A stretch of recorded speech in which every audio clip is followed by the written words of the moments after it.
Greetings, Patrick here, 8 Questions with, and welcome to Wednesday. Welcome to the show. More importantly, welcome to Friday the 13th. That's right. We are here celebrating Friday the 13th with film director and screenwriter Samuel Schmucker will be here at 8 o'clock, which will be in about 15 minutes or so. And then we're going to talk about his film, Jason in Indianapolis. I kept on saying Jason Goes to Indianapolis, but I think that was Jason Goes to Hell, or is it one and the same? just throwing it out there. Um, no, this is Jason in Indianapolis, a Friday the 13th tribute film is what Samuel's calling this. Like I said yesterday, I think it's just another way of saying, we're trying to get past the stigma of fan films, which I think has been blown away completely already. I look at these movies as legit. Um, I mean, why not even? I mean, you could even consider some of them canon. Uh, they have the respect, they have the knowledge, they have, they have the insight of what makes a character. To me, why not?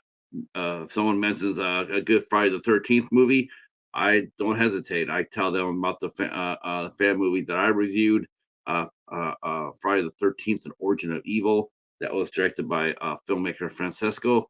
Um, he who just walked in through the door.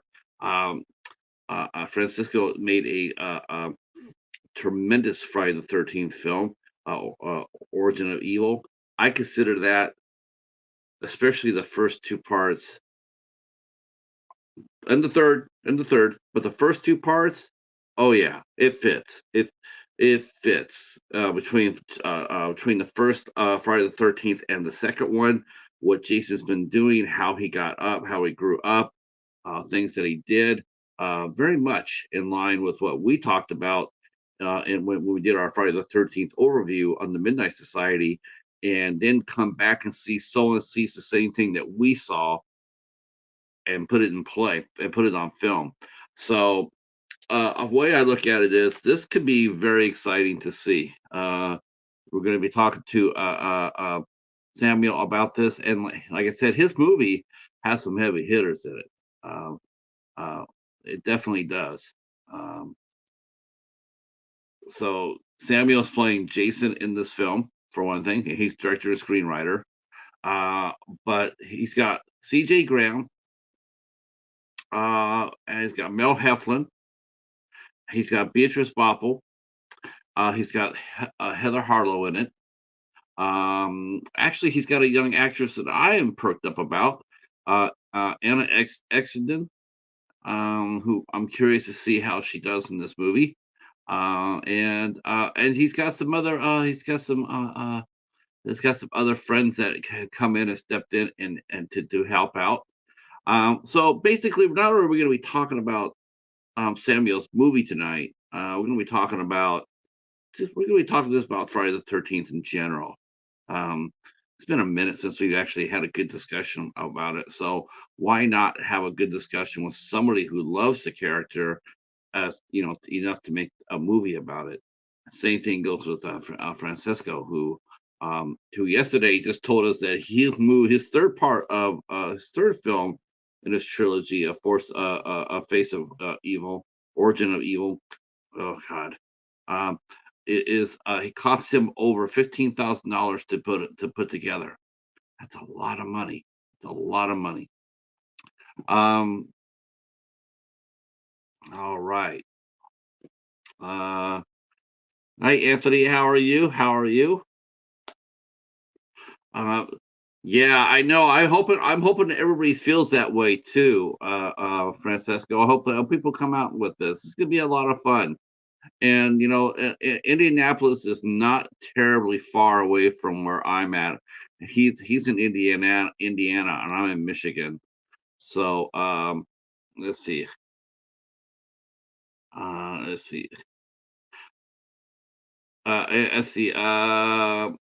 Anthony says he went to the store today and they charged me $25 for a food combo. Holy crow! You must have had a steak dinner and it was a mashed potato and an apple pie or something like that. We had stormy weather earlier today. Definitely Camp Crystal Lake weather. We had some rain earlier. It's all cleared out now, but we're supposed to get some a little bit later. I want to thank everybody who came out yesterday for our interview with Angela Williams. That was a sensational interview. Really enjoyed it. Special shout out to Hobbs from Hobbs Horror for coming out and co-hosting that show with me yesterday. Um, good to do that. Josh is a great co-host, and I have a lot of fun with him. And yeah, I mean it's a lot of fun. And Angela is such a talented person, tremendous artist, and so just an amazing person, and one of our favorite people to talk to. And I'm glad that she agreed to come out and hang out with us. And I put all her social media down in her description box. So if you want to go over to Morbid Heart Designs and pick yourself up something from her store, that would be very cool of you to do that. And thank you for it. Um, Hey Jim, how are you? Glad you're here. Glad you're here. We are heading to Camp Crystal Lake via Indianapolis today, as we will be talking to filmmaker Samuel Schumer. Oh my God, Schmucker. I keep on getting that wrong. I'm horrible with names. If there's one thing that you guys know about me, is that I'm horrible with names. A lot of times I don't even say the name until the person gets on the show. So then I say, so can you you know, can you say your name so I can quit killing it? Um, all right. So let's see what's coming up in June because we have a very busy June plan for you guys, and we're already starting to think about July. So hang on, it's gonna be a summer of fun. So tonight we have Samuel Schmucker will be here. Tomorrow night we have actress Sherry Severs will be here tomorrow night. She's a young actress just getting her jump into the business, and we'll be talking to her tomorrow night at 8 o'clock. June 6th on D-Day. That's right. We're honoring D-Day by having a show and interviewing a fine American actor. Um, on Friday the 7th, we have actress Jenna Dulot will be here with us at 9 p.m. 9 p.m. Special start time at 9, not 8, but 9. And then we go back to next week, next Tuesday. We have a double header. Double header next week. Next week we had double header. That's right. We're going back across the pond again, right? Seems like we're doing this now like once a month, and it seems to be working out well. Um, I decided to try something new for the 11th. So we're gonna be interviewing Victoria Chambers, who's an English actress, and she herself is just now getting ready to jump in there. She's got a couple of credits underneath her belt. She's getting more experience every project she does, and we'll be talking with Derek Barr, who is a accomplished working actor and has done many pretty big projects over in Great Britain, and he also is a acting coach. He is also an acting coach, and he has he teaches, coaches, and he teaches. So we got one who's just starting out, and one who's teaching how to get into it and how to make yourself a better actor. I thought that'd be a nice contrast for a show.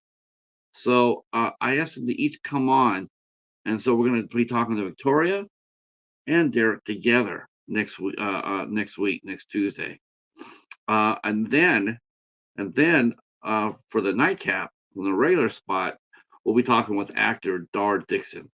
He'll be here with us, and he's a fine actor. I saw him in Dying to Sleep. Loved his character. I love his activism.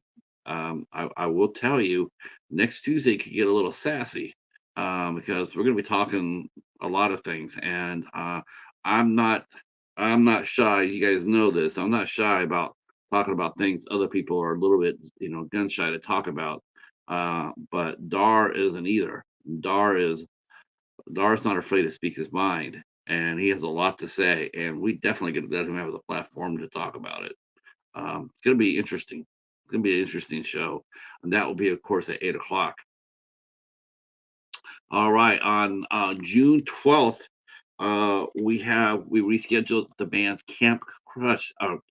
Camp Crush will be here with us, and that will be a lot of fun too. In fact, they said that they're going down to San Francisco in a couple of weeks and play at a club that I know damn well. And I'm glad to see that it's up and running. That means it's one of the two best clubs in San Francisco that is still going. Of course, the other being Bottom of the Hill, and that's the DNA Lounge. And I had the pleasure of booking a couple of bands at the DNA Lounge, as well as the Paradise. And and the DNA Lounge is a fine live music venue, and Camp Crush is going to go down there and light it up for everybody, and playing an all ages show. That was new. When I saw the push in their show, I looked at the banner they put up there, and the DNA Lounge is having all ages shows. That's wicked cool. That's Yeah, we need that. We need more of that. Uh, so they'll be here on the 12th at 8 o'clock, and I do believe we'll be able to catch a couple of songs from them. Um, and then the 13th, we have our friend Steve Bayer will be here with us. Desert Adventures in Arizona. He is a RVer.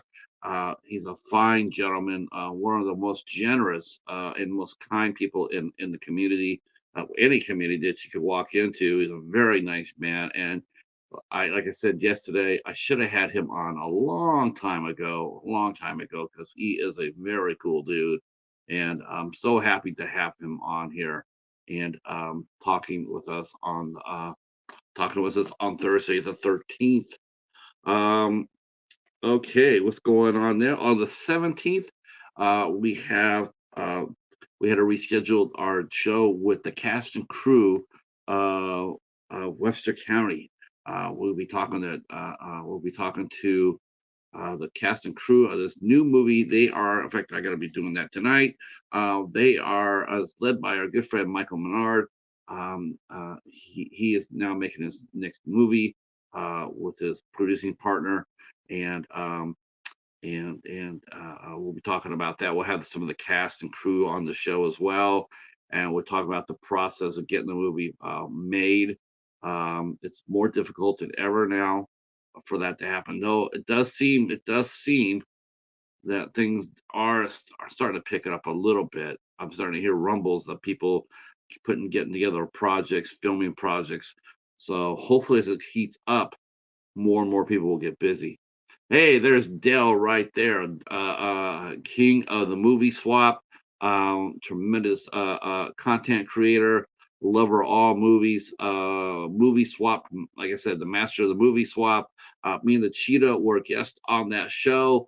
Um, that's right, and I can't do it. I can't wait to do it again. I can see if I can pick out another 10 movies. See if I can sort of manipulate the 10 movies like I did before. But I did pick great movies. I can tell you though, I already know the movie I'm going to be bringing to the party. I already know the movie I'm bringing to the party.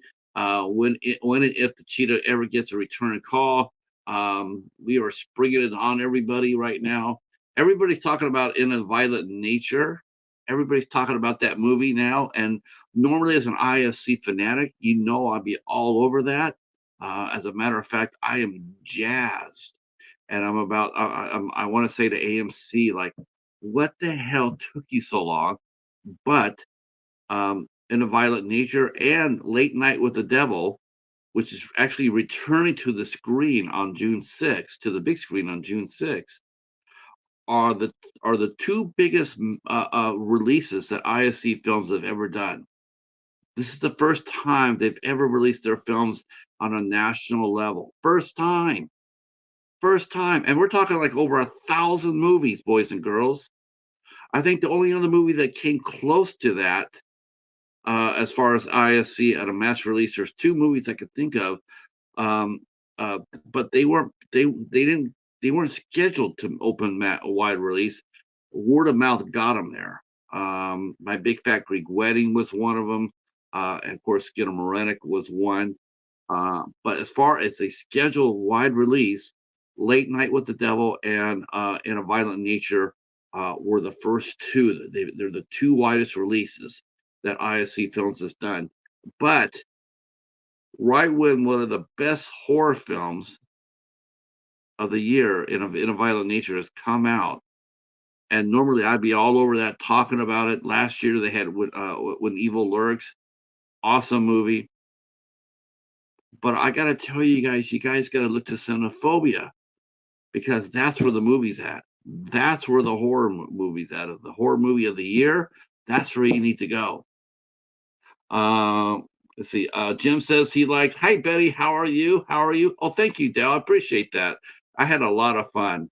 Um, let's see. Dale. Jim says he liked Late Night with the Devil a lot, and hopefully we'll see a Violent Nature very soon. I hope, Jim, I hope you get a chance to see The Coffee Table. That's the movie I'm pushing hard, and I want everybody to see. My sister saw it, and Mayanne saw it. Mayanne saw the movie, and just go ask her how she liked it. Ask her what she thought about that movie. Yeah, she had the same reaction as I had, and she had the same reaction my sister had. It was like, holy shit. Uh, oh yeah, oh my god, yes. Yeah, yeah. That's my favorite. It's the film of the year already, Jim. It's the film of the year already. And it won't be close. It is an scary ass movie. Um uh See, Betty listens to me. She says, "I'm not looking at no coffee table." No, it's not for everybody. I'm definitely saying right now, it is not for everybody. When you watch it, of course, you could be immune to it. You could be immune to it. But I mean, I'd like to sit there and say I was. I wasn't. I was. That movie fucked me up. I won't lie to you about that.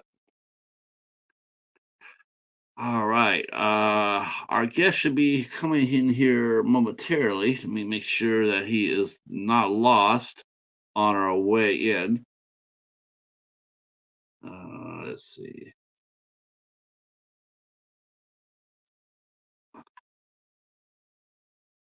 All right.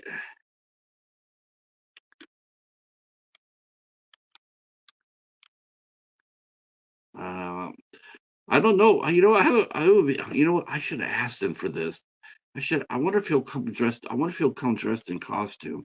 Damn, I should have asked him for that. I would have looked because he's playing Jason. Samuel's playing Jason in his movie. He's playing Jason. I really wish that's him in the thumbnail. The picture of Jason Voorhees. That's Samuel. He dressed up as Jason. I should have asked him to come a character. Oh, I would have liked to seen that. Damn, I didn't even think about that. I always had the good ideas. So once I go on the air. Uh, uh, Yes, you will love it. Uh, I'm telling you now, I love the movie too. I do. I did. I think it got me. It had me. Any movie that can do that to me now. Anyway, any movie that can rock me on my shoes, I like. I really do. Yes, brother Max. It appears that Jason Voorhees is not only probably gonna be a friend of yours, but I dare say that I do think he'll probably be a close pal of the mighty Ice Lord, Wes, aka Wes. Uh, I can see Wes saying to Jason, Jason, in Indianapolis, roll out. um, but yeah, damn it, I should have asked Samuel to dress up. Well, maybe if he's hearing me really quick right now, maybe he can throw on the mask before he comes on. So, and like I said, his cast of this movie is a mixture of experienced actors. Uh, Again, I mean, some of the cast on here is pretty cool. He's got C.J. Graham on here, Mel Heflin, Beatrice, Boepple, Heather Harlow, among many others that are in the movie. And yeah, I'm excited. As soon as he gets here, okay. Yep, and he is on his way because I see that he is active on his Facebook. So I know that he is coming. So we'll give him a few minutes to get here. I'm not sure if he's ever done any press before. Let's see. Uh, yes. So okay, I'm gonna be honest with you guys. So this channel here, we are Jason. Jason Goes to Hell, the Final Friday. We are massively huge fans of that movie. I just want you guys to know this. And especially when I say that, here he comes right now. So please put your hands together to welcome a man who loves Jason Voorhees as much as the next person I know, filmmaker and screenwriter Samuel Schmucker. Here we go. Oh, I hope I said his name right. He just wants his machete.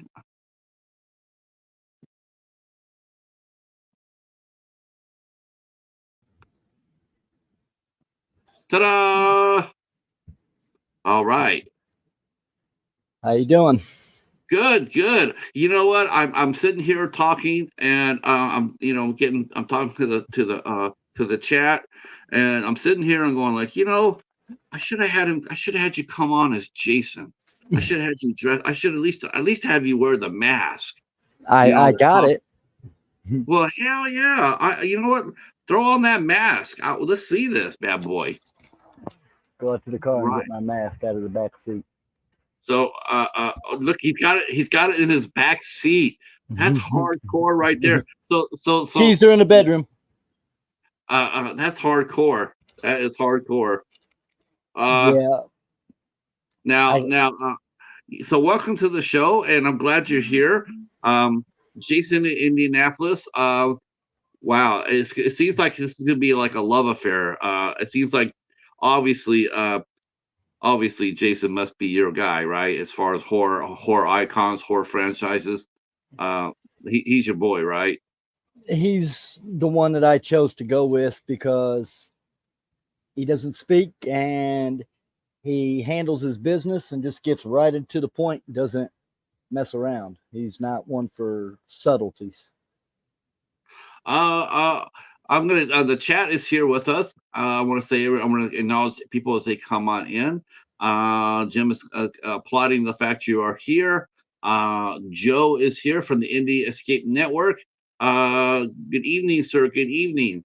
And I'm glad you're here. Everybody else, if you guys want to share us out, that'll be awesome as well. Um, I'm I'm impressed. Um, when I got the link to when I heard when we told me about the show, about your movie, I looked at the cast members, um, and I was talking about this yesterday too.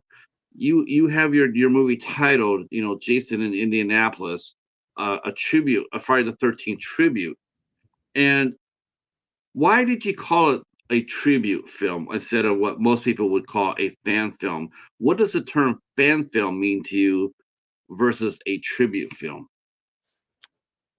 In a in a rough roundabout way, a fan film is basically taking the property of the studio or owner of the owner, and you're paying homage to it. You're a fan, so you're paying homage to it by giving something of your time and your imagination and ingenuity to showcase what you want to give back to the community as a fan. And mine, everybody has their own way of doing something when it comes to taking someone else's property, especially in films or music, covering it, revamping it, whatever the case may be. And I was like, I scoured after talking to Paramount Films, Victor Miller, talking to Sean Cunningham, and Warner Brothers and New Line Cinema to ask what I was allowed to do to make a fan film. And so I asked, what's the best way to title this? Because originally it was Friday the 13th, a fan film, Jason in Indianapolis. And I had some concerns because somebody came back and was like, hey, copyright, copyright, copyright with the title Friday the 13th. So I dived in and I said, okay, I'm going to make a tribute film, because a tribute is something that you are continuing. You're playing on the legacy of the film and the properties. And so a tribute is I'm giving something original. I'm giving something that not only ties Friday the 13th into it, but it also respects their property. So by saying a fan film versus a tribute film takes me away from the category of I'm trying to do something to continue the legacy, not just add to what everybody else is doing. I played with it by giving it something original that's never been done. You can scour the internet for some of the things that I've looked for, and you will not find it. And after talking to Victor Miller and Sean Cunningham, they told me that what I need, what I want, what I'm doing is original, it's respected, and it is waiting to be seen by those two individuals, which, as most people who like Friday the 13th know, Victor wrote the story originally and has ownership of part one, but everything from two on is Sean Cunningham's vision. And having both of those men tell me that my story plot is original and that they can't wait to see what I can come up with made it change from a fan film to a tribute. And when I asked them the difference, they was like, a tribute is something we haven't seen before, but we welcome it. So I ran with it.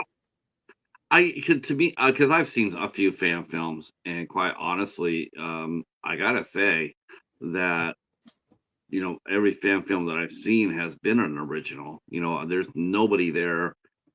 There's nobody. I mean, I think everybody has done that. I mean, there's been some great fan films out there.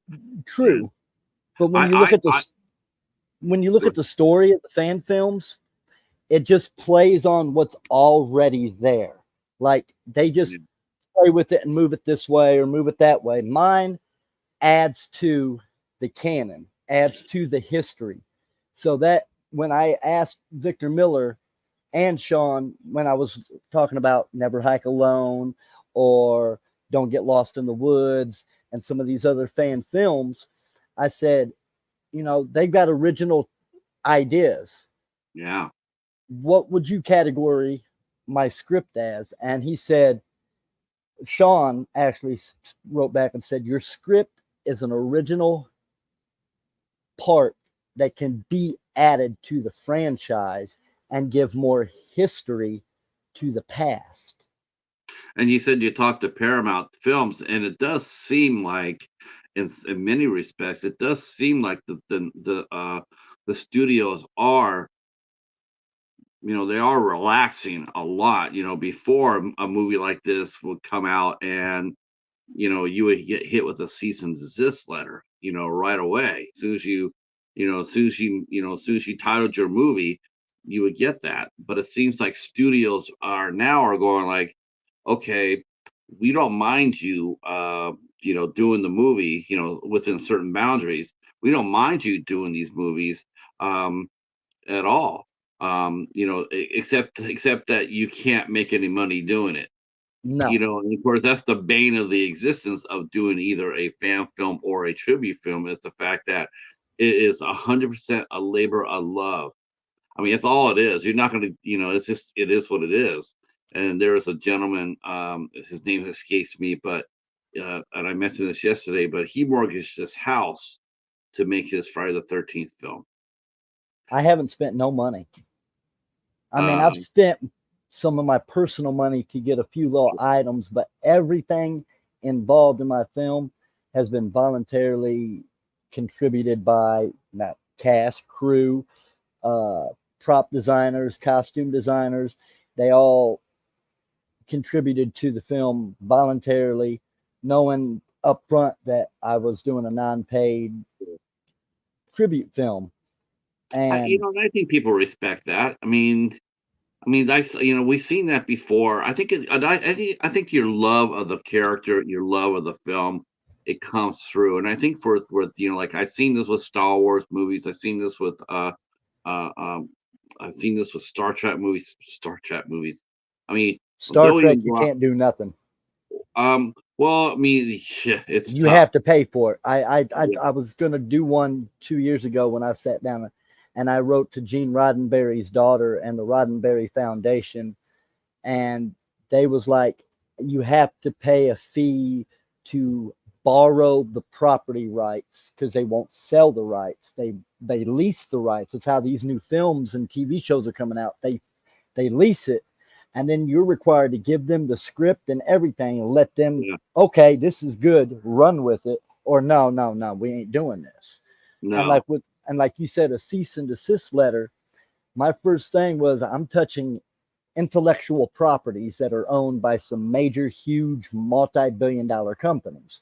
And I didn't want to get a cease and desist or a lawsuit or anything else. So I wrote to everybody that I could find. And eventually, within a 5 month gap, I had everybody's permission. I had the rules, I had the legislation, the everything.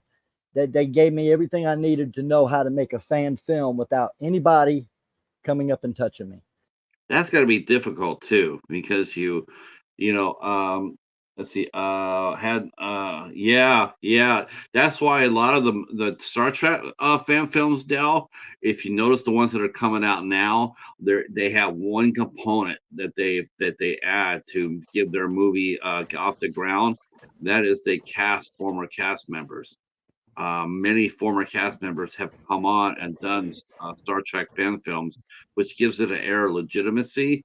Yep. And a lot of times the studio will sit there and say, "Yeah, we're okay with that." You still can't make your money. I mean, you know, and you know, I mean, you know, you still got to come up with your own budget. You know, I don't necessarily think that Walter Koenig or you know, or when he was alive, you know, James Doohan, you know, I don't think they did it. I don't think they did it for nothing. But at least if you got cast members from the show onto your movie, it gave it a weight, a heft. You know, like, okay, these guys are serious what they're doing. Um, you know, they treat the property with respect. Like you said, you know, that's one of the things that Warner Brothers does with Friday the 13th movies. As they look at, you know, sure, they look at every movie that comes out. Anytime anybody puts a movie out with one of their properties up there, of course they're going to look at it to make sure that at least it is competently being made. You know, it's not being joked with, it's not being slopped around with, it's not, you know, Jason in Indianapolis goes to a Hoosiers game. You know, it's nothing like that. It's legitimate. The filmmakers care about the property, you know, because fandom is fanatic. You know, the fandom is amazing. I mean, you know, Jason, you know, you're a big fan of Jason, and it comes across that way. You know, to both, both your cast, which is super impressive, um, and your storyline. And so, yeah, you said it took 5 months to contact everybody, all the players. How long did it take for you to How long did it take you from the first, the first person you emailed to the last person you emailed? How long did it take between that and you started your filming? How long did it take? I started in October of last year, and by December, I had already had 3 people that I needed to talk to, got in touch with me. And just in February, Sean Cunningham wrote me back. So that's where we're at on all that. And so it was just to make sure I was doing the property and the ownership respectfully. Now, I'm just curious, in your letter to Sean and also to Victor, did you mention the other name in your letter? Which other name? Did you, when you wrote to Sean, did you mention Victor's name? And when you wrote to Victor, did you mention Sean's name? No, I wrote to Victor. Yeah.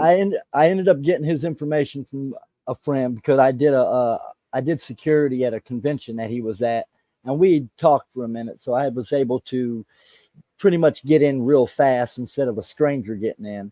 He remembered me, and I didn't mention his name. I just mentioned, what his ownership of things was and what his take on what I was doing was. And then with Sean, it was more difficult to get in touch with him. But after I did, I didn't mention Victor's, but I did mention the entire franchise from one and up and asked him the same questions. And he kind of warned me about Victor and vice versa. You know, you got to Yeah. you watch out for him because he's going to tell you no or the other. And then Sean was like, yeah, you'd be lucky if you get anywhere with Victor. So, but I Oh got my somewhere with God. both of them. Isn't that something? And it really is. It really comes down to this. Another thing that Victor has too. Not only does he have part one, but he also has the distributing rights in the United States. He has that underneath his control too. That's Yep. why. That's what and but quite honestly, I think we discovered, with the fact that the Friday the 13th series that A24 was going to do, it collapsed on itself. It's It pretty did. simple to see. It's pretty simple to see that Victor Miller and Sean Cunningham have to work together for the franchise to move. You can't do the way that they split it up. Through the judgment, through legal Yep. judgment. One can't do it without the other. Can't. I mean, Victor can't do nothing. I mean, Well, neither can Sean. Jason is stuck at the age of 13 or whatever it was that he was in the film. That's all Victor can do. And then Sean is stuck with 2 things. One, the image is owned by New Line Cinema, which is in cohorts with both of them. So without the other, Yeah, haven't given permission to the other, and vice versa, they can't use the image again. And that's what that new show Crystal Lake is all about, being on a back hold right now because somebody else is trying to tap in with the image, the name, everything. Like that's yeah, what I left out of my film. Voorhees is not mentioned in my film. Camp Crystal Lake is not mentioned in my film. And certain other aspects of the film that would be copyright issues, I have completely left out because I don't need it. Jason, the mask, yeah. the image. I changed the image up because I kind of my mask, which my son couldn't find it, but I'm gonna before we end, I will go get it. Hmm. My mask is custom made. It resembles no other mask in the market. It is a copyrighted, trademark, registered piece of property that I own and the designer that made it for me owns. Same as the You want to give a underskin. shout out? You want to give a shout out to the mask maker? The hockey mask maker is New Blood Creations, Okay. and the under mask, the skin of Jason, is by Eric. And I don't want to pronounce his name wrong, but I'm going to say it. Kelgard or Kelgeld, but his name is Eric, and he is a prop maker in horror stuff. He does all kinds of things with latex and all kinds of stuff. And he took the 5 images that I gave him of Jason's face and said, I want something aged. Jason was this old when he drowned. This is today. I need an age to show his been to hell, been to space, been buried, been burnt, everything. I need to show that. And that's what he produced for me. And it's phenomenal. So you're Jason. You're Jason Voorhees, is it based on the first four films, where he was alive in human form, or is it based on five and up? Jason in space and in hell and It's whatnot. it's based today. Like, So supernatural Jason. yeah, it's Okay. he's undead, and he is just full of rage. And Okay. So what is that? Is that your favorite interpretation of Jason? Do you like what are your favorite Jason films? I mean, why Jason? I mean, has he always been your favorite horror icon, or was he just the one that did you go around with other icons, seeing who would okay you, the most, the one that would approve your ideas the most, or as Jason has been your man since you got into horror movies? well, to be honest, I've only seen the first four Jasons and pieces of the rest, and I have seen Jason versus Freddy. But I've seen all the Halloweens, and I've seen two of the Friday the 13th, and the original Texas Chainsaw, and all of the Screams. So when I sat down and said I want to make a movie, I played with all these villains, and I'm like, I couldn't get Freddy's voice. Scream has too many different people playing Ghostface. Yeah, it's funny when they bring out Ghostface, right? You look at Ghostface, you go like, that's not a horror icon. Ghostface is not a horror icon because Ghostface is like too many people. There's one Jason, there's one Freddy, there's one Michael Myers. There's just one of them. Yep. There's one Leatherface. With Ghostface, who, Who is it? Ghostface is coming. Which one? Because I mean, Right? how many people play Ghostface? Like 30? It's like Yeah. that's not an Something. icon. That's just the opportunity. That person's just opportunistic. Oh, the mask is laying here. I'll put it on, become a Ghostface. It's like that's not very scary. I mean, he's the least scariest icon there is. And he's I mean, comedic. And I'm not when I think of horror, I like comedy and stuff, but when it comes to horror, I want that thrill. I want that get in your face grit, not the you can predict what's going to happen next type thing. I want the surprise. yeah, I don't I'm with want you. I'm with you. That's what really hurt. That's To me, that is what really hurt the Friday the Nightmare on Elm Street franchise, was the fact they changed Freddy into a comedian, and they totally forgot his background, where he was a child molester and a child killer, and then they made him into a walking comic, and it's just like you totally defanged the character. You really did. It's like Jason. Now everybody's going there to hear Freddy for one liner. Freddy's not he's not the character as drawn up, as created. It's not somebody you're going to be sitting there rooting for, in any stretch of the imagination. He's nope. an evil creation, and he should have. That's why when they did the remake of Nightmare on Elm Street, the rest of the movie was dog shit. But Jackie Earl Haley, he delivered. He delivered. Um, as far as what Freddy Krueger was about. There's no joking here. He's going to kill you, Yep. and he's glad to do so. Uh, the Friday the 13th remake, totally love the remake. I think the remake is. I think it gets stronger as every year goes by, and every time you rewatch the remake, you appreciate it that much more. At least I do, as a true tribute to the first four films, Yep. where Jason was alive and well. Um, I mean, the That kills in that movie are just brutal, brutal. if I had the ability to raise $5,000 to be able to get me to be able to hire an experienced, know what he's doing cameraman that can take a one sentence direction and roll the rest of the shoot with it, then my film could be a little better because I'm doing some of the filming. I've got some of my actors doing some of the filming, and But that's you a know labor of love, though, right, it Samuel? is, That's a labor of love. it There's is. something to be said about not having it super polished. No, It no, really no, is. yeah.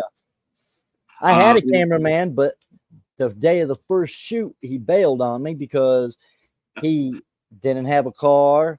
And I had messaged him at 12 o'clock. We were shooting at 9. I messaged him at 12 and said, "Hey, I'll see you tonight." And he goes, "All right." And then around 3, he's like, "Hey, I might be a little late. I can't find a ride right now." And I said, "Wait a minute, where are you at? Where do you live?" And he says, "I live in Plainfield," which is like a 25, 30 minute or, yeah, 25, 30 minute drive from me. And I'm like, "Okay, I got somebody in Canby that's coming. Maybe they can come and pick you up." He goes, "No, no, no, no, no, no, no. I'll figure it out." So come 7 o'clock at night, I message again, "Hey, did you get a ride? I can come and get you." And he's like, "No, I ain't got a ride. My life is shit. I'm blah, blah, blah, blah, blah, blah, blah." And Was then this your first film project ever? yes. Welcome to the world of indie filmmaking, Sam. Yep. Welcome to the world of filmmaking, right? With this Yep. independent filmmaking, yeah. But That I have a good team. I mean, my makeup artist is pretty much flexible to be here, but we haven't really dived into any of the get into your face makeup yet, which is coming up soon. I've only shot 2 scenes and kill scenes, but I have to retake the one I just did. As I said, I was not only producing it or directing it, I was also playing Jason. I was also playing with the camera. So there was a lot of hats on my head, and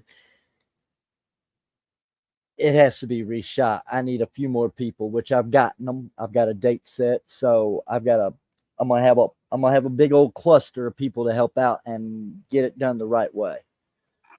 what led you to try this? To try, throw your hat in the ring as far as becoming a filmmaker.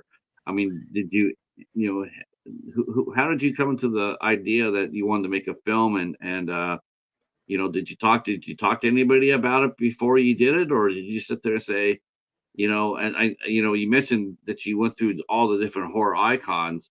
Um, so was Jason your first choice for this movie, or who was your first choice?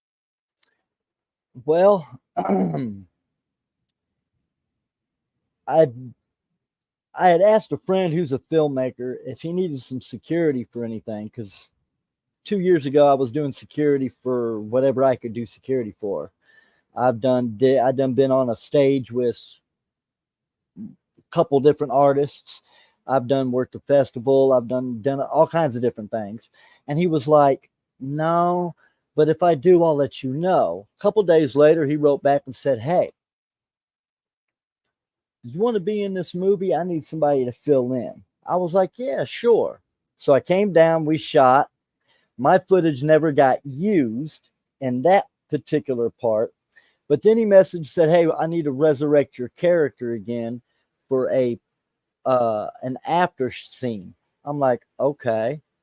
So we went and shot Just One Good Day, a 22 minute short, I believe, or 30 minute short.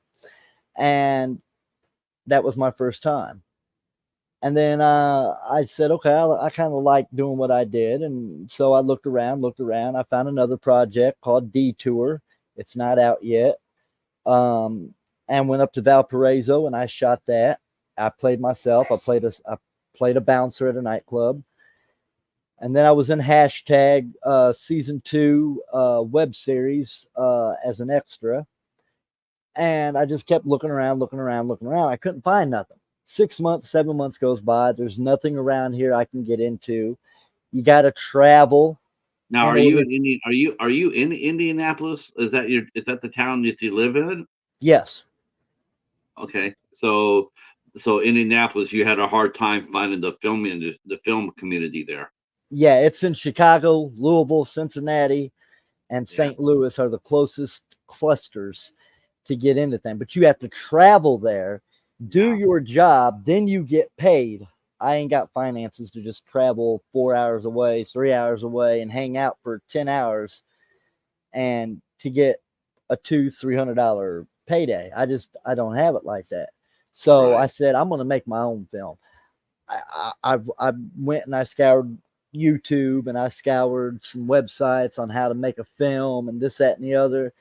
And everybody today is filming everything with an iPhone or an upgraded Samsung. So I was like, it can't be that hard. So I dived into it, did some research. Doing security, I've worked with a lot of celebrities, musicians, TV stars, wrestlers. So I just started reaching out to people, and people wrote back and said, hey, check this guy out. He can help you. Tell him I sent you. So I started this networking, and before too long, here we are. Yeah, your cast is impressive. You had C.J. Graham, Beatrice, Boepple, Heather Harlow, Mel Heflin. How did you get them to come onto your project? Well, with Heather Harlow, I'm still waiting on a shooting date. She's a very, very busy woman. She wants to shoot in person. So I'm trying to lock a date. With her, I've been following her and I've talked to her a few times. So I just reached out and she jumped on. With Mel Heflin, I've been following her for a while. And I was like, she's got the ability to do anything on every aspect. So let me reach out to her. I did. We talked, and she says, yeah, I can do this, but we have to get it done soon before I sign this contract with my new management. And I'm like, okay, understood. And so she did a remote scene from where she lives at for me. And CJ did it too. He did a remote scene for me, which is what I requested from him. And I just reached out and calmly asked, hey, I'm doing a fan film. It's Jason in Indianapolis, a Friday the 13th tribute. It's non-paid. I'm looking to have a remote scene or an actor in person. Just trying to build up a cast and would like to know if you'd be interested. And CJ's wife wrote back and she told me, it sounds interesting. Can you send us information? So I sent her everything I could without giving things away. And he was on board and then Beatrice reached out to me through another one of my cast members and jumped on board and sent me the scene to play Pamela, Jason's mother. Right. I think that's sort of cool right there. Having her go from one, playing Freddie's mom to Jason's mom. I think that's a really cool idea. And you know what? And isn't it interesting too?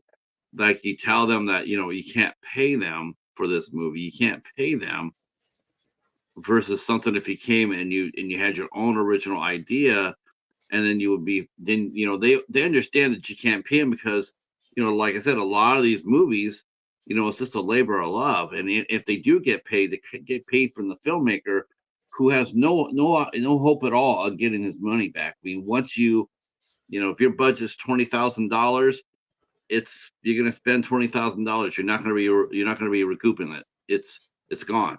Your love of the craft is that's going to make you do the film. You're not going to be able to make your money back. You're not going to be able to take this to a convention or to a yard sale or go on the road and sell them from your trunk. You're done. I mean, once you make your movie, that's it. Now on the film festival, on the film festivals, I talked to Warner Brothers because they're a stickler with fan films and convention film festivals and other film festivals. If a film festival charges admission to come in and see the films that they've got, I cannot be a part of it. Yeah, isn't that something? And if you have a convention, but you have a film festival as part of the convention, if the film festival is free to attend, I can join that one because the fans are coming to the convention. They're paying to get inside to do the convention. Right, not specifically your movie. Exactly. So that's how Warner Brothers said for me to make sure that any place I put my film to try to get out, that it's a free event. They said if the film festival is free to attend, but it's part of a paid convention, you're okay. But if it's not, don't do it because once we hear about it, Yeah, and you know they will, and you We know will. damn Yep. Snoopy they will. Yes, Uh, they uh, will. yeah, you definitely know. You definitely know they will. I mean, that's no fooling about that. I mean, that's why you don't. Anybody who tries to get a film out there and sit there and say, "Well, I can get around that," don't try it. It's not worth it. It really Mhm. isn't. You will get caught. Yes, because Um, I've already gotten emails a couple times from somebody that's in like the top 20 people at Paramount. Somebody wrote me from Paramount, and it came from a presidential email, like one of the president's office or who, whatever. And he said, he was like, I'm just checking to see if we have your script on file for copyright, trademark, and registration issues, just in case anything happens to come up with this when you publish. And I'm like, well, I sent the script in, but nobody ever wrote back to me. He goes, here's my email, send it to me. So I did, and I got a letter of confirmation back saying everything looks copacetic. Enjoy having fun making your film, and we look forward to seeing it when it gets released. See, that's So, one thing. That's one thing, Samuel. I've said this before too. I think there's a way that they could have their cake and eat it too. And I think that I really believe that the studios sit there and they appreciate the fact that, hey, because for think about it, for a long time, these type of movies keep the character alive and in front of the public. Like we haven't had a Friday the 13th movie since 2013. That's 11 years. We haven't had one since I think it's when and I think Nightmare on Elm Street came out what 2011, the remake of that. So we haven't had a yeah, we haven't had a Freddy movie. I mean, it's sort of like the same thing with Star Trek. After Star Trek went off the air in '69, between that and Star Trek the motion picture, there was a 7 or 8 year gap between. But how did you keep Star Trek going? Well, because syndication, and then fans, then books started coming out, conventions started to happen. Pretty soon, Star Trek got bigger and bigger, even though there was no new properties coming out as far as film goes or yep. TV series. But the fans kept it up and alive. And to me, it's like what, in a sense, the studios really owe they owe the fans a lot more sometimes than I think they give.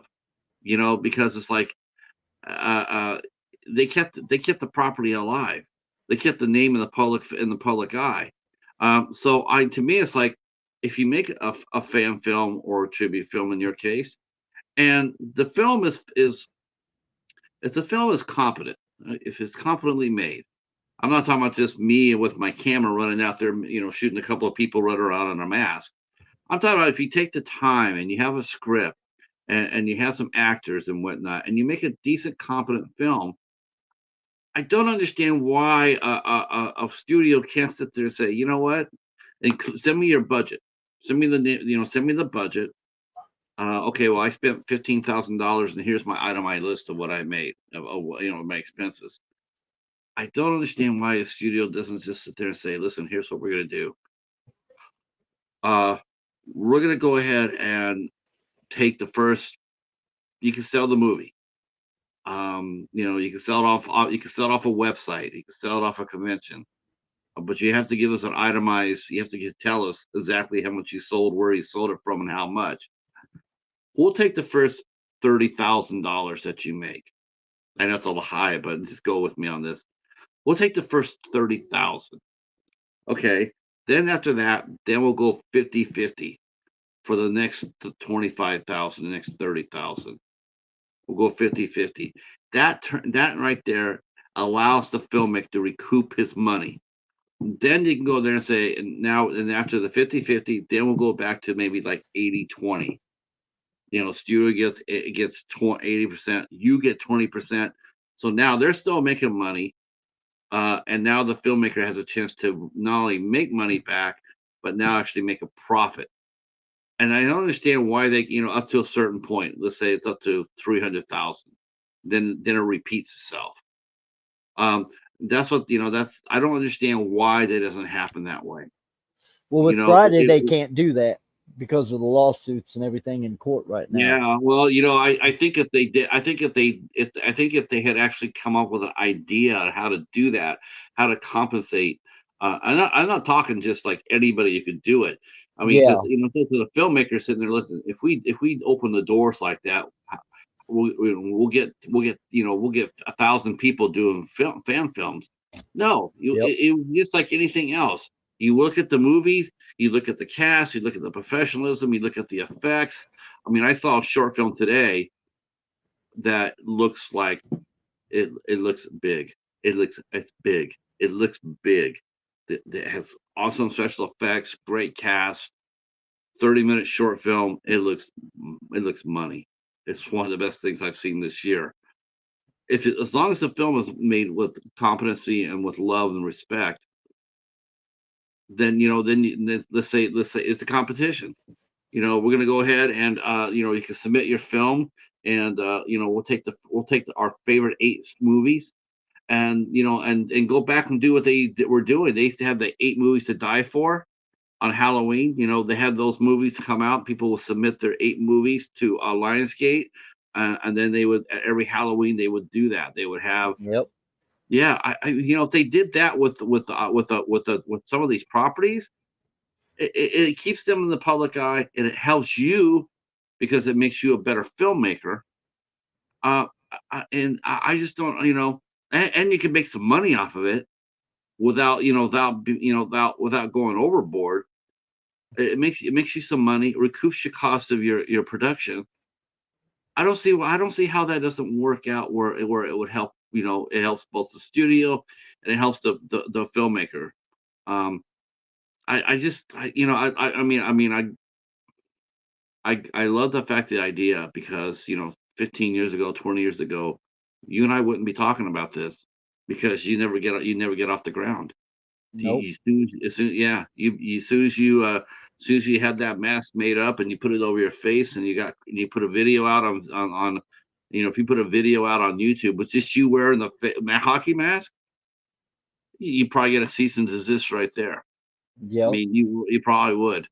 Um, I, now you mentioned you work security and whatnot, but let's go back a little bit. When did you get into what movies did you like when you grew up? Or what were some of the favorite horror movies that you liked when you were growing up? Were you always a horror fan first, or was this an opportunity that just presented itself? I got into horror probably when I was 16, 17. Um, before that, it was like Gremlins and Goonies, basic everyday movies. But when it came into the horror, I started getting into it when I started watching like House on Haunted Hill. Um, uh, Which one? The the 99. original, I just the I just original. I just reviewed that this week. Shit. Yeah, I don't. I like the remakes because it brings you to today's world, but you can't touch an original film. That original movie is a banger. Yeah, the Bates Motel remake TV show. It was good to play on it a little bit, but you can't touch Psycho. No, no. And so, I look at the original older horror films as my muse to pull from, especially when I have no budget and I don't have the big technologies to make stuff look good. I rely on the old school methods that I have a camera, I have a crew, and I have a household full of items that I can make props out of. And so that's where I played with it. Like my blood that my makeup artist made for us is real sticky, but it looks good. I mean, I have a screen used uh shirt from the first scene that we did that has the blood on it still. That when when I get ready to go grab this mask, I'll bring that in and show you too. So we have a way of filming without tapping into a lot of technology and make it look good. You just have to know how to rely on that look good from the classics. How did Right. they do it? Like the man in the moon, when he shot the rocket into the eye of the moon, you gotta think that those were in the 20s, and this man took 9 film cells and cut them and spliced them on top of each other to make that film, and to make that one scene of that rocket hitting into the moon. And you know that was ingenuity back in the day. And so today, when you're filming and you don't have all the technology, you got to figure out how to make this idea look how you see it without blowing thousands of dollars to do that. And so I tapped into the old school filming methods. I watched YouTube videos from some of the old, Samuel Goldwyn and uh, Louis B. Mayer. I watched how they made their special effects and what their ideas and techniques were, and I try to implicate that into mine. You're right. I mean, you go back there and you do look at like a house on a haunted hill, and you go and I think what people will be really surprised is the fact that there's really nothing there that really requires a special effect. One of the characters got banged in the head and had a little blood on his forehead.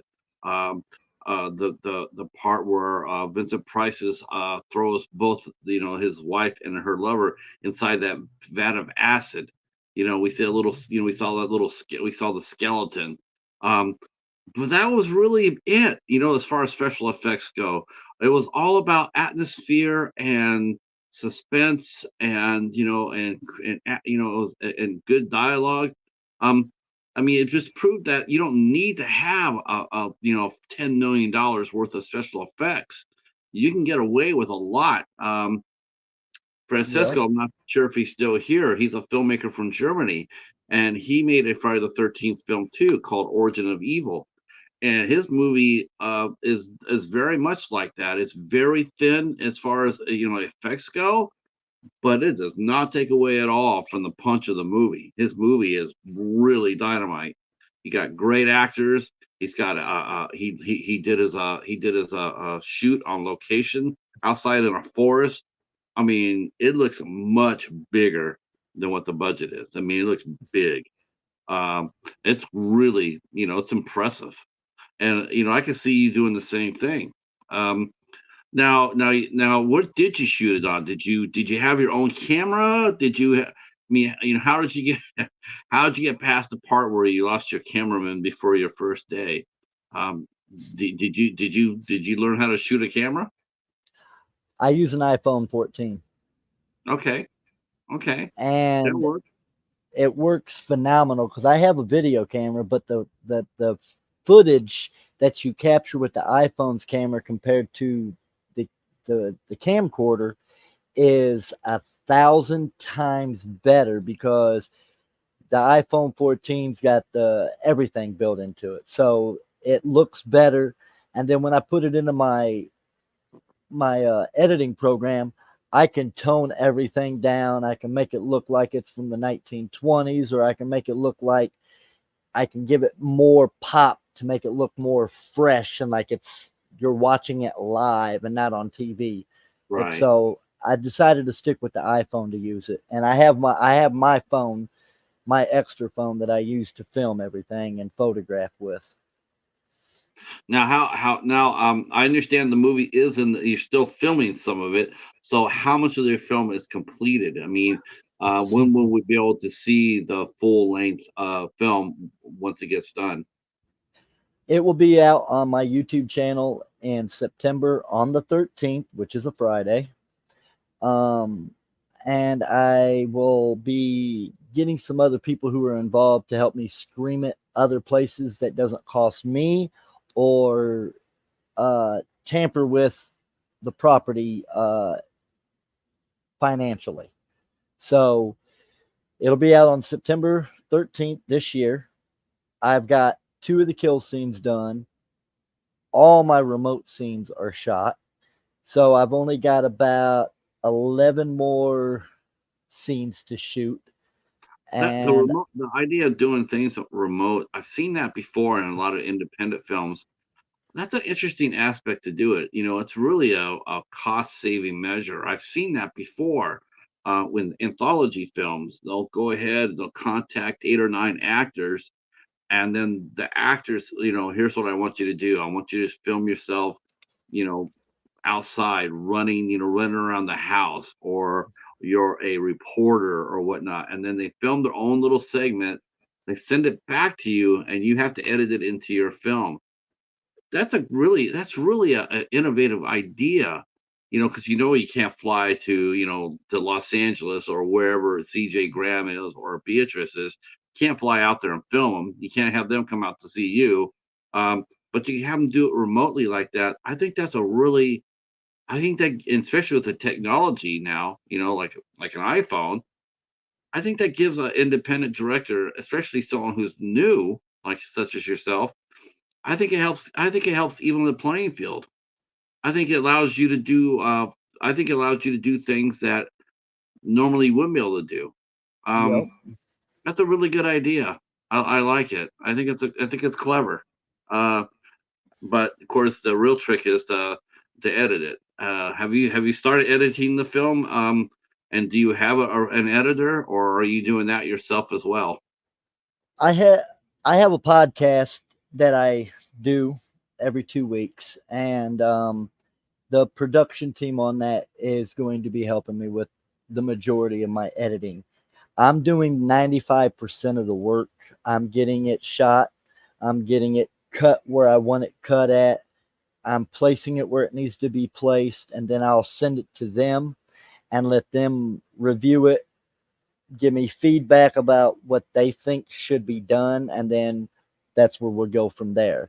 Like with my podcast, like right here, mine are recorded, not live. So I would sit here and talk with you. When we're done, I go in and I cut it at the front and the end of where we start at, and then I send it to my team, and then they put it all together and send it back, and then I add any music, any logos, anything I need to add to that footage when they're done, and I put that in, and then I release it. So that's the same thing. What's your podcast name? What's the name of your podcast, and what do you guys talk about? The name of my podcast right now, because we're in talks of changing the name, is Schmucker Security, the podcast. It's on my YouTube channel, Spotify, iHeart, and Amazon, and it's on some other channels through Angified Presents, which is my production team.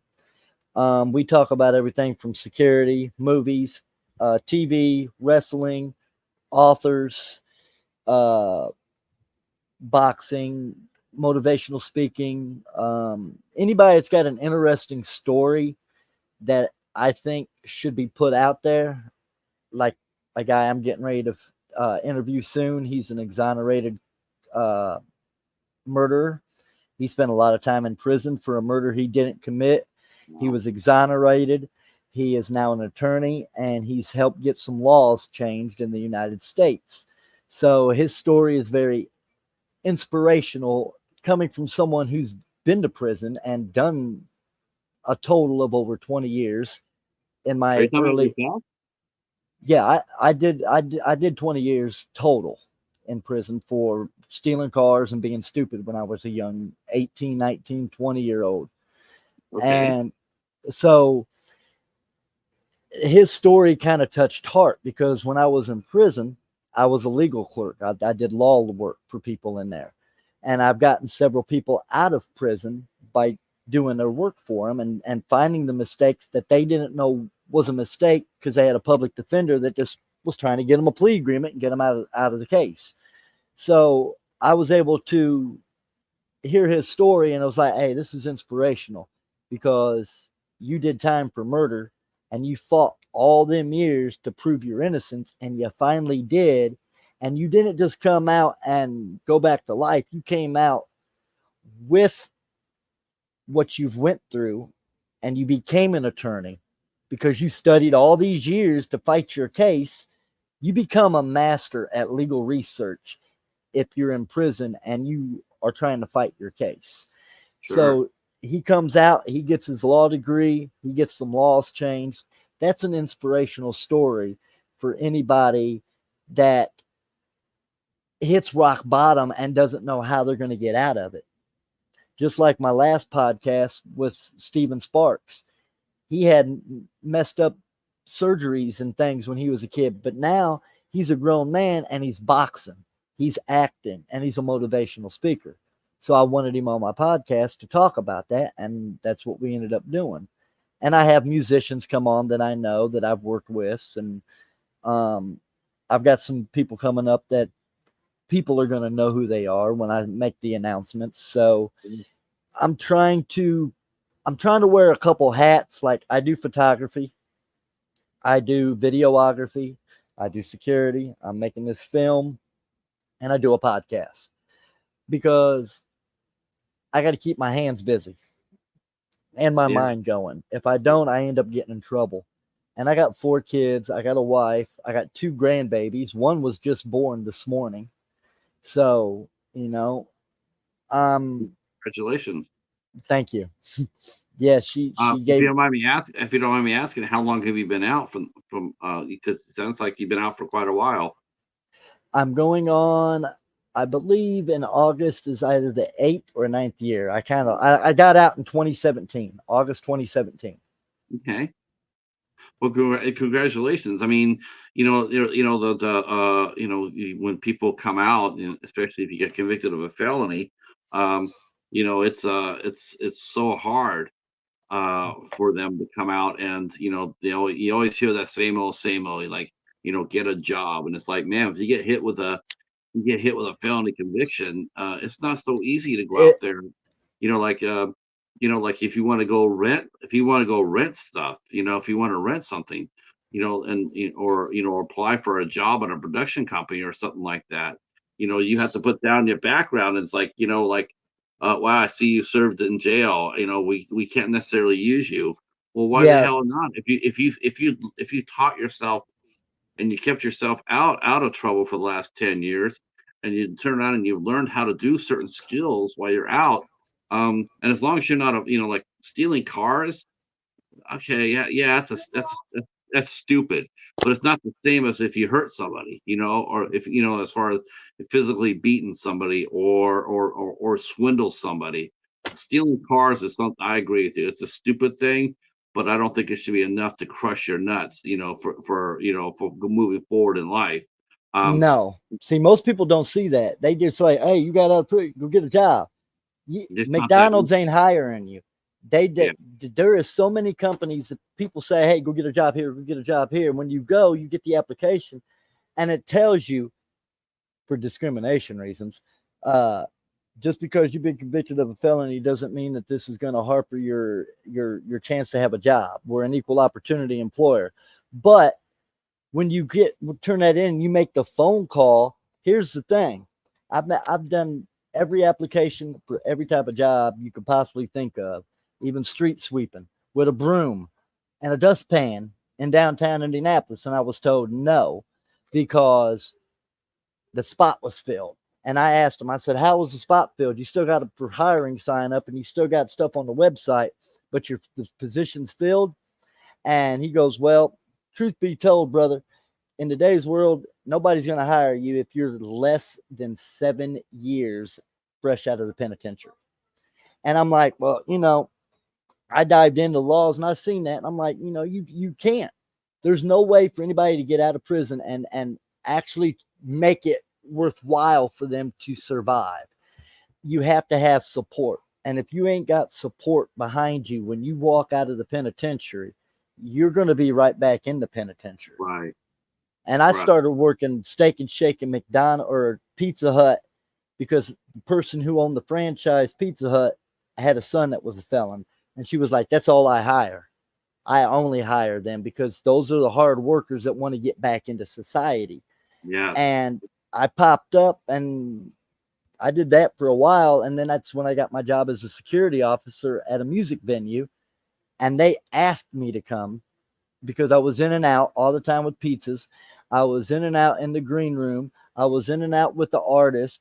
And I had so many compliments and so many praises from the talent that was there to perform, saying, "Hey, he's fired, man. He got them pizzas over here quick. You need to keep him on deck." And eventually I got the job. And Well, since I can tell you from personal experience. part of the reason why you got that job too is your professionalism. Like you weren't there bullshitting with the talent. You were there to deliver a pizza, then get the hell out. And that's Exactly.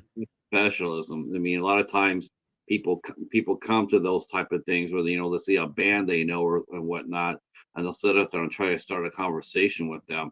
And that's not what your job is. Your job is to get there, to get out, and because even at a music venue, things keep rolling. Things are on a schedule. So And I went from don't doing that to being on stage, yeah, filming while doing security on the stage with the Outlaw Nation, which is Jesse Howard and New Breed, and Hitman, a few other artists from the South.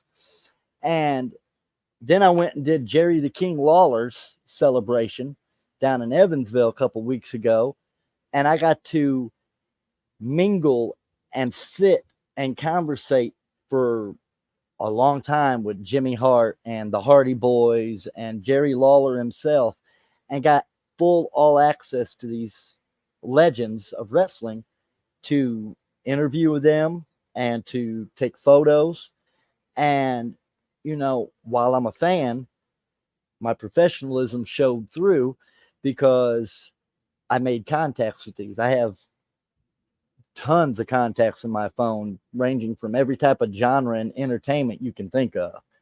And I sure. can text message or send a direct message on Facebook to any one of these people, and within a few hours to a day, I get a response back.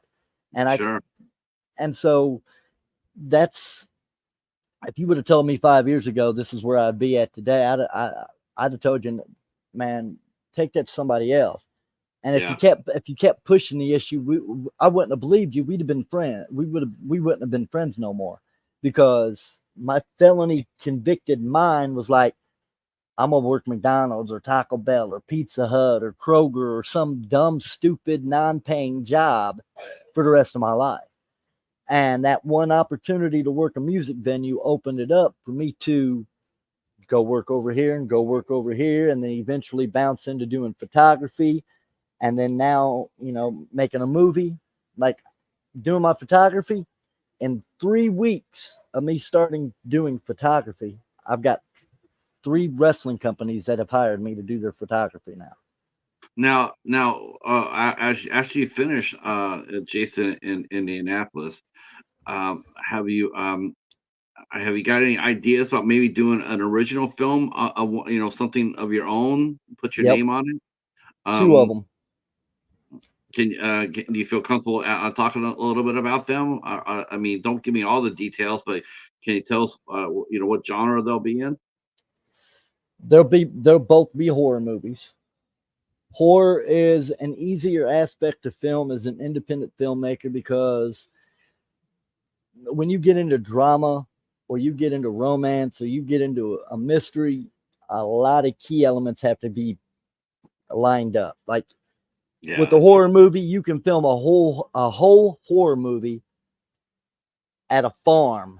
The whole film could be shot at a farm or shot in the woods or shot in your house, and you never have to leave the area. Yeah, look at And the set of the house at Haunted Hill. They filmed that on a sound stage. That house. It's a sound stage.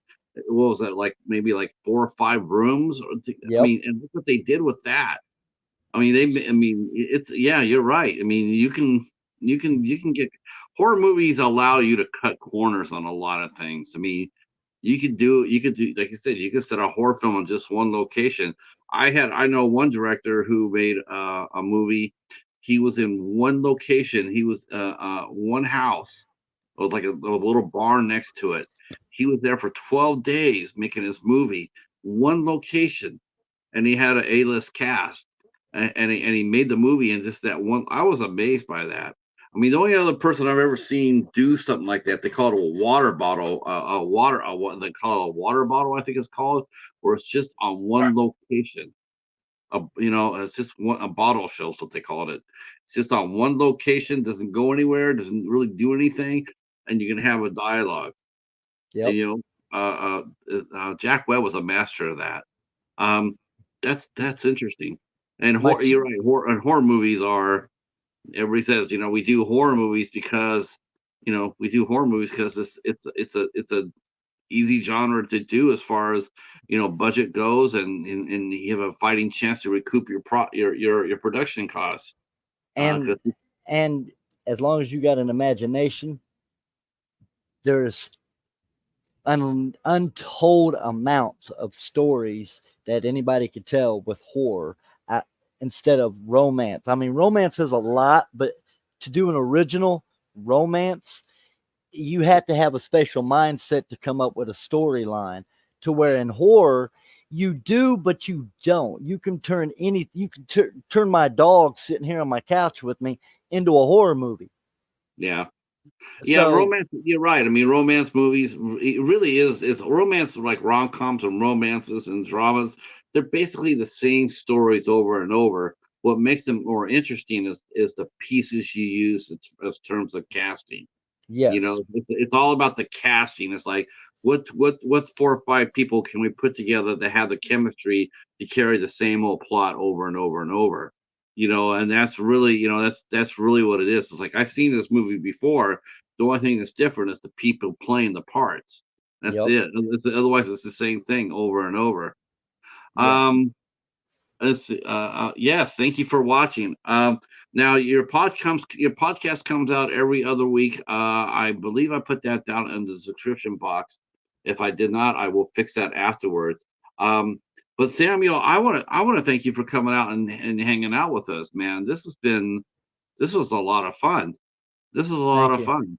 Um, I can't wait to see I can't wait to see your finished film. September, I got it. I circled it on my calendar.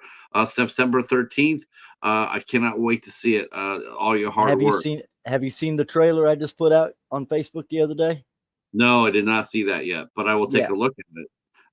And I do believe it'll be good to see Beatrice and Heather on there. I've had them both on the show, so it'll be fun to talk to them about their experience. Um, Yeah, I wish you the very best. I really do. I think you have I think you have drive, have initiative, and you cover all your bases. Yeah, and of course, like I said before, welcome to indie filmmaking. When you start making more films, hopefully you can develop a hardcore crew that will be willing to roll with you on anything that you do. That seems to be. That seems to be really what's really important when it comes down to doing independent film is having people with you that you can count on. And so we wish you the very best of luck. Um, and like I said, I can't wait. And I really do appreciate the time you gave to us tonight. Not a Um, problem. Thank you. yeah. Stay right where you at for a second. I want to thank the chat for being in here. Thank you guys for coming in. I'm not sure what's coming up after. I'm not sure what's coming up after me tonight. I do know tomorrow night, the midnight hour will be launching at 10:15. We'll be back here tomorrow night at 8 o'clock with actress Sherry Severs. She'll be here at 8 o'clock, and then Friday night at 9. Special starting time at 9. We'll be talking with actress Jenna Dulat, who has starred in a lot of fun projects, including Sweet Killing Machines, which is a film by Andre Galante.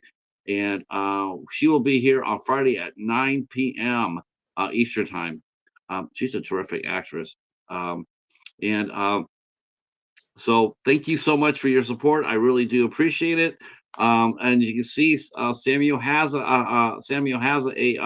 YouTube channel. So if you want to go over there and sub to Samuel's channel, please do so. And go check out his podcast. I think we'll be doing that later on tonight, actually. Stay right where you're at, Samuel. And for the chat, I will see you guys tomorrow. Stay safe and take care. Peace.